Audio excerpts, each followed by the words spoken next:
Hello प्यारे बच्चों, mission शिक्षण संवाद के पढ़ाई से प्रतियोगिता तक में आप सभी का एक बार फिर से स्वागत है। और आज हम प्राथमिक स्तर पर मानसिक योग्यता विषय में डिकोडिंग और कोडिंग के बारे में जानेंगे। तो आइए शीट क्रमांक 28/23 के बारे में जानते हैं।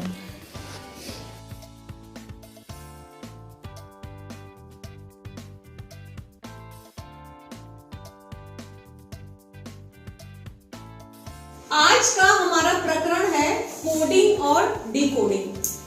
तो आपको कोडिंग डिकोडिंग के अंडर में जो भी आपको क्वेश्चन मिलता है उसमें आपको कुछ अक्षर मिलेंगे और उन अक्षरों का उनका जो वास्तविक मान है वो प्रदर्शित नहीं करते हैं।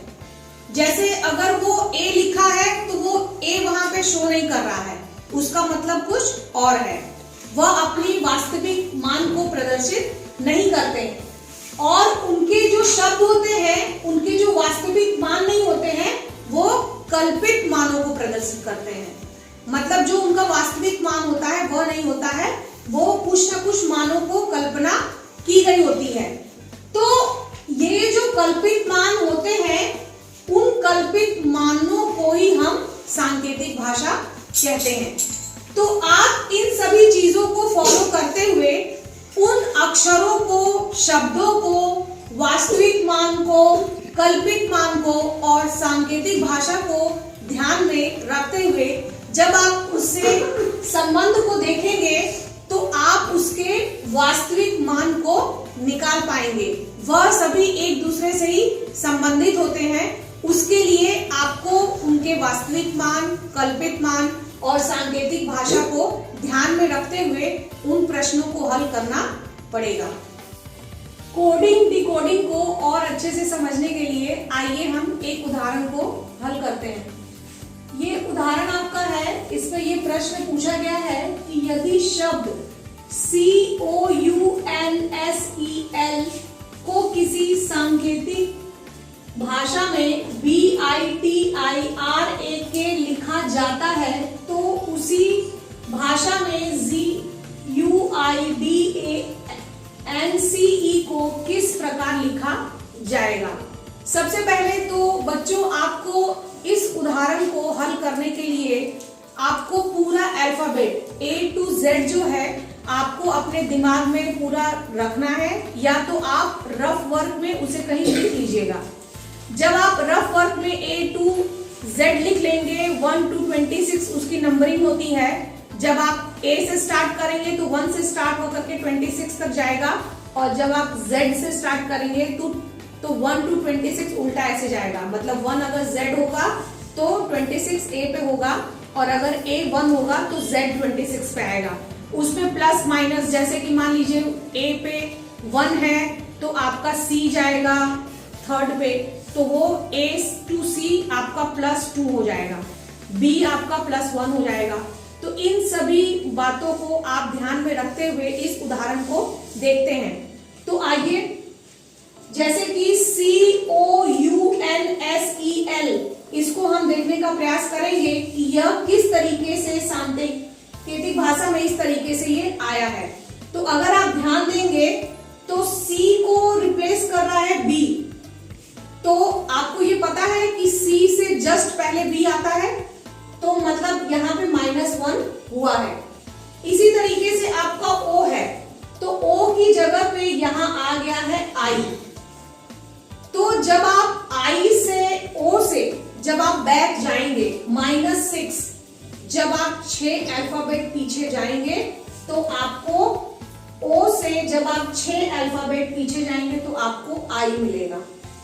फिर हम आते हैं थर्ड लेटर पे, वो है U।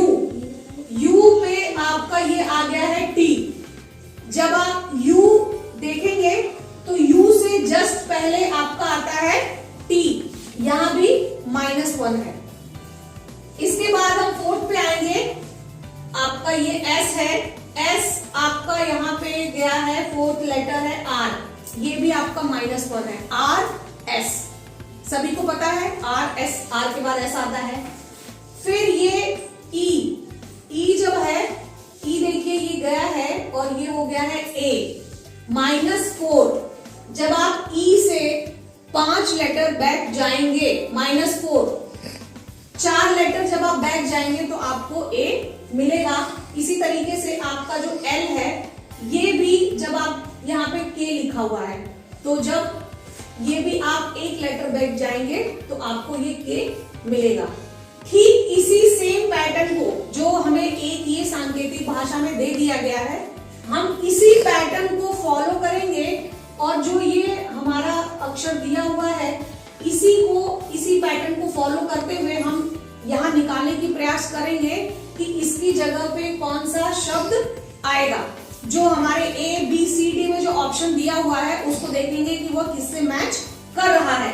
तो हमने सबसे पहले इस GUIDANCE को लिख लिया और आप नीचे देखिए एक एक लेटर को छोड़ करके जो लेटर आ रहा है वह -1 है। तो सबसे पहले हम G को माइनस कर देंगे तो F आ जाएगा, F G आता है। फिर ये आपका U है तो सबसे पहले ये आपका क्या था -6 पे, तो हम U को भी ले जाएंगे और -6 पे ले जाएंगे तो हमारा आएगा O। जब आप O से बैक जाएंगे -6 पे तो आपका ये U लेटर मिलेगा। U से जब आप बैक जाएंगे -6 पे तो आपको O मिलता है। फिर हमारा I भी वही है -1 में तो H I। फिर ये D है तो D को फिर हम ले जाएंगे -5 में, तो जब आप Y से 5 लेटर पीछे जाएंगे तो आपको D मिलता है। सेम इसी पैटर्न को हम फॉलो करेंगे और फॉलो करने पे हमें जो ये वर्ड मिल रहा है FOHYZB, ये हमें आपको मिल रहा है इसमें ऑप्शन डी में, तो यही हमारा आंसर होगा। आइए हम दूसरे उदाहरण को देखते हैं। दूसरे उदाहरण में जो सवाल हमें मिला है, यदि शब्द BOY को किसी सांकेतिक भाषा में ACNPXZ द्वारा प्रदर्शित किया जाता है तो उसी सांकेतिक भाषा में RTNPMO द्वारा कौन सा शब्द प्रदर्शित होगा।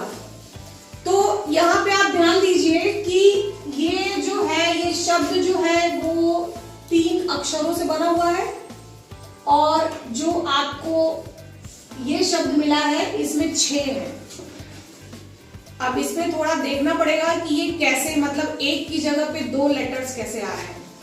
उसी तरीके से आपको ये 6 लेटर्स वाला वर्ड दे दिया गया है और आपको सेम इसी तरीके से 3 लेटर का वर्ड देखना पड़ेगा। तो आइए हम ध्यान देते हैं, ये हमारा जो शब्द है BOY और ये जो हमें मिला है ACNPXZ। अगर आप ध्यान देंगे तो AC के ये बीच का लेटर है B, यहाँ पे मतलब कि ये AC के बीच का लेटर जो B है वो यहाँ पे लिया गया है B। सेम NOP, यहाँ पे अगर हम O लिखेंगे तो ये NOP, ये दोनों बीच के लेटर्स का, ये दोनों लेटर्स के बीच का ये है। जब आप ABCD पढ़ेंगे तो NOP आएगा।